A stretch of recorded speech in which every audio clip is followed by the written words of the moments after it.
নিশির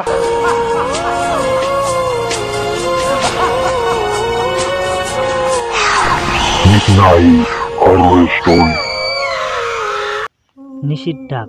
বছর 20 আগের কথা। বাংলাদেশের প্রত্যন্ত এক গ্রামের ঘটনা।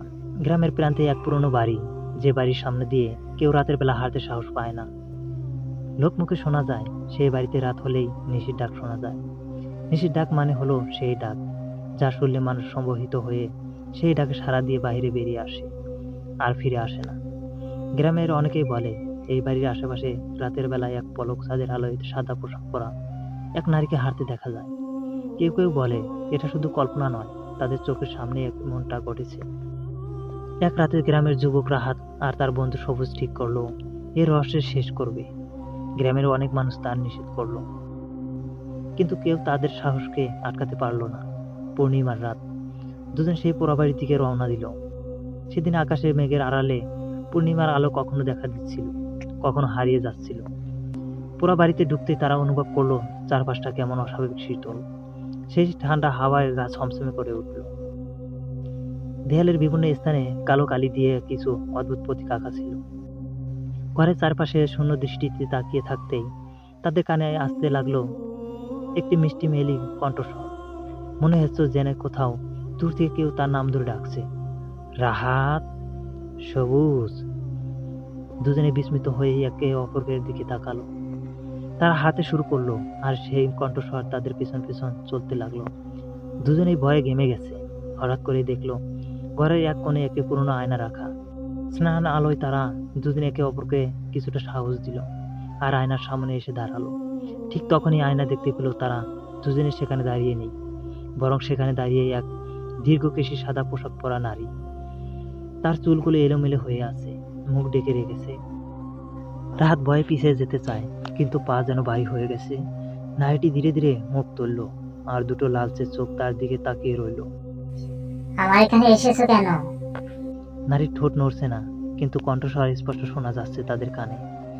সবুজ ভয়ে চিৎকার করে উঠল, কিন্তু কোনো শব্দ বের হচ্ছে না। তারা বুঝতে পারলো তাদের মুখ থেকে কোনো আওয়াজ বের হচ্ছে না, যেন কেউ তাদের কণ্ঠ চেপে ধরেছে। নারী ধীরে ধীরে তাদের দিকে এগিয়ে আসতে লাগলো। আয়নার ভেতর থেকে তার হাত দুটো বের করে আসছে। নারীর হাতগুলো যেন ছায়ার মতো, কিন্তু তাদের দিকে এগিয়ে আসছে, আর তার লালচে চোখ দুটো ঠিক তাদের দিকে তাকিয়ে আছে। রাহাত আর সবুজ ভয়ে ঘর থেকে বেরিয়ে দৌড়াতে যায়, কিন্তু দরজাটা যেন তাদের জন্য চিরতরে বদ্ধ হয়ে গেছে। তারা জানালার দিকে ছুটলো, কিন্তু জানালাগুলো ভীষণ শব্দবদ্ধ হয়ে গেল।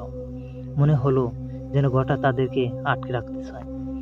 নারীর কণ্ঠস্বর আবার শোনা গেল, তোমরা এসেছো, ফিরে যেতে পারবে না। আমাকে যারা বিরক্ত করে তাদের আমি মুক্তি দেই না। হঠাৎ করে মেঝের নিচ থেকে একটি অদ্ভুত আওয়াজ আসতে লাগলো, যেন কেউ মাটির নিচ থেকে হাতড়ে বেরিয়ে আসতে চাচ্ছে। চারপাশে দেয়ালে আকাশ প্রতীকগুলো যেন আলো ছড়াতে শুরু করলো। সেই আলোয় দেখা গেল ঘরের মেঝেতে অনেক কঙ্কালের ছায়া। হঠাৎ নারীর হাসি শব্দ কানে আসতে শুরু করলো। সে হেসে বলে উঠল, আমি সেই নিশি, যার ডাক শুনে সবাই এখানে আসে। তোমরা ফিরে যেতে পারবে না। রাহাত আর সবুজ চিৎকার করে একে অপরকে ধরে থাকে।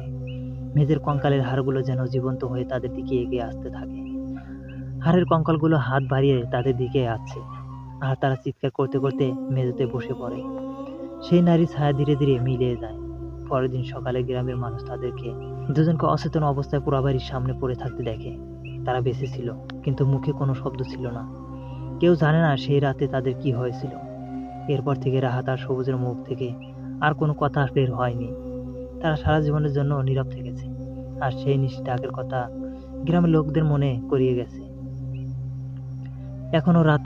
এখনো রাতে গ্রামের মানুষ দূর থেকে সেই পোড়াবাড়ির দিকে তাকিয়ে দেখে, যেন কোথাও থেকে সেই নিশির সুরলে কণ্ঠে ভেসে আসে, আর চাঁদের আলোয় ভেসে ওঠে সাদা পোশাক পরা এক নারী মূর্তি, যাকে বলে নিশির ডাক।